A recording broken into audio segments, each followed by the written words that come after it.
Kani kedai ke Batisi TV, bat pidang pet ya ke kubur baman kasni, belawan rashapi da ke rupa, ringkat bat ke Orange Nissan, lom sokpo near Fire Brigade Shillong.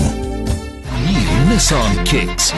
Bookings open now. Ka Vice Chancellor jong ka Ekfa University Shillong, ka Dr. Alisha Gatpho, ha ka arpo pratrik mentau nailar arzar kat kandai. Kala kentaj bat mudoi da ka ijahar persya, ya kinong ilam bat dikit khot jong ka seng ki samla pule ka Khasi Students Union. Ki balalaj ban belut ya ki samla pule bat ya kinong hikai jong ka nika skolba. Kom ka jing penpai kaliang halor ka jing sha thambor ki samla pule ka than chate lamingi kantobru ya ki banakan ka jilla Meghalaya. Ki ba pule ha Ekfa University Agartala jong ka jilla Tripura. Ka Dr. Alisha Gatpho ha ka jekran bat ka Batisi TV kalai tho bakalakular sakit khot jong ka Khasi Students Union hapo ka jelam jong General Secretary ka seng usamla Donald B Thaba banwat ikidat klenti ban nyakran bat ki bor penya jong ka Ekfa University Agartala halor ka jingsha thombor jong ki samla pule ka than chate lamingi ha ka nongba Agartala jong ka jilla Tripura. Nothing only about we are too independent, and that is a fact.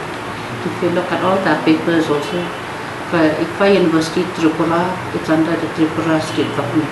We have a program Meghalaya state government, and we don't enable. Except that we have the same sponsor, the sponsor society. Number our operations, everything is totally independent of each other. Tiki omba kita kena jungi syakai ki omba kena kita ni pakai first ki kuat ban lekai shani means they could not come. No that I don't know because now I don't tread into another person's domain because that university has its own vice chancellor and I am just the vice chancellor here, so we have our own jurisdiction and we don't go into another person's jurisdiction. We don't do that. No? We leave it. We are independent of each other. Kiong pada ba lada kita kena kimpat wat kin kami di kelas ni.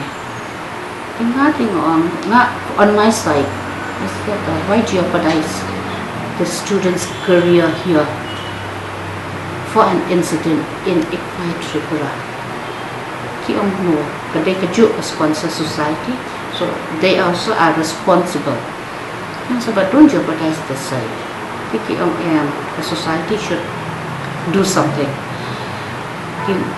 For me, since it is a separate independent university from us, I just want to thought that I thought, then I will facilitate.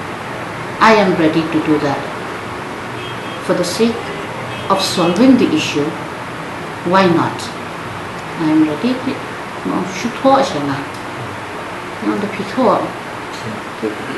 should then, but till now, till this time, they have not given me any letter.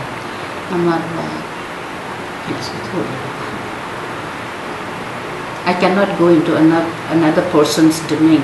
We are independent. But FIR, but I think the police department has seized the problem. Immediately issue the magistrate from the CIS office and all that had come, SP and some police and all that, special branch and all that, they had come and met me.